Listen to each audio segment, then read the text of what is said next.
તો બીજી બાજુ મોરબી જિલ્લાના હળવદ તાલુકાના ઢવાણા ગામ પાસે નદીના કોઝવે ઉપરથી પાણીમાં ટ્રેક્ટર તણાઈ ગયું, જેથી તેમાં બેઠેલા લોકોમાંથી લગભગ 20 લોકો પાણીમાં તણાયા, જેથી એનડીઆરએફ અને એસડીઆરએફની ટીમોને બોલાવવામાં આવી હતી અને બચાવ રાહતની કામગીરી કરવામાં આવી।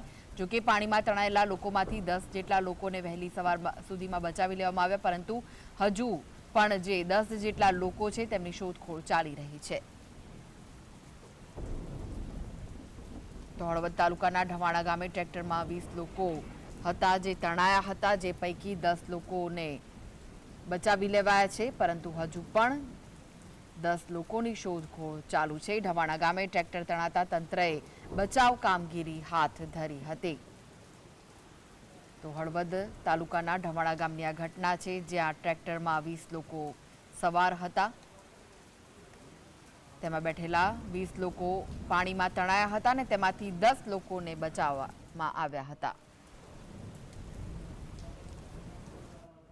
તો આ વિશે વધુ માહિતી માટે જોડાઈ ગયા છે સંવાદદાતા ફઝલ। ફઝલ, 20 લોકો ટ્રેક્ટરમાં બેઠેલા હતા, જેમાંથી 10 લોકોનો બચાવ થયો છે, હજુ પણ 10ની શોધખોળ ચાલી રહી છે, શું વિગતો મળી રહી છે?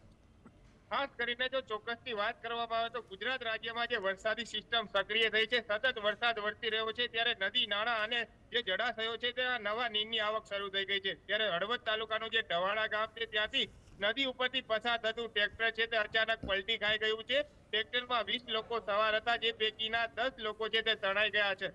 જોકે ત્યાંના કલેક્ટર અને તમામ જે વહીવટી તંત્રની ટીમ છે તે હાલમાં કામે લાગી છે।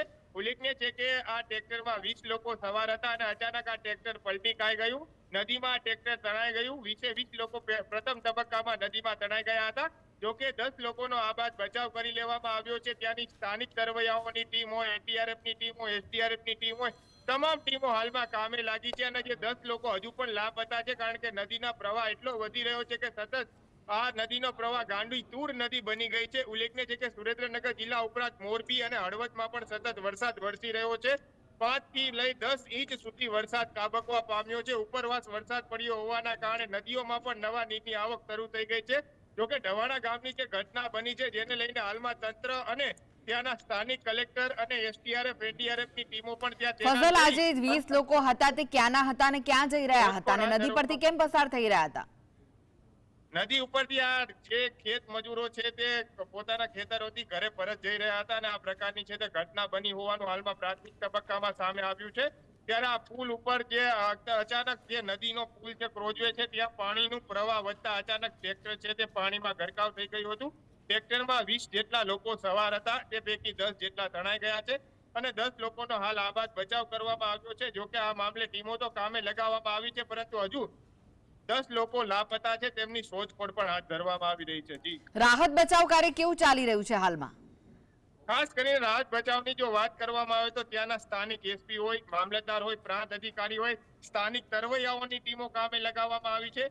ખાસ કરી રાજકોટથી ટીમો બોલાવી દેવામાં આવી છે, એસડીઆરએફની, એનડીઆરએફની તથા તરવૈયાઓની ટીમો રાજકોટ, સુરેન્દ્રનગર ઉપરાંત સૌરાષ્ટ્રની અલગ અલગ વિસ્તારોમાંથી આ ટીમો બોલાવી અને આ જે લોકો ફસાયા છે તેમની બચાવ કામગીરી હાલ હાથ ધરવામાં આવી રહી છે। ત્યાંના જિલ્લા કલેક્ટર હોય, પ્રાંત અધિકારી હોય, મામલતદાર સહિતના અધિકારીઓ પણ સ્ટેન્ડ બાય રાખી દેવામાં આવ્યા છે અને આ જે ફસાયેલા લોકો છે તેમની 10 લોકોની પ્રથમ તબક્કામાં શોધખોળ હાથ ધરવામાં આવી રહી છે। જી, આભાર ફઝલ સમગ્ર માહિતી આપવા માટે।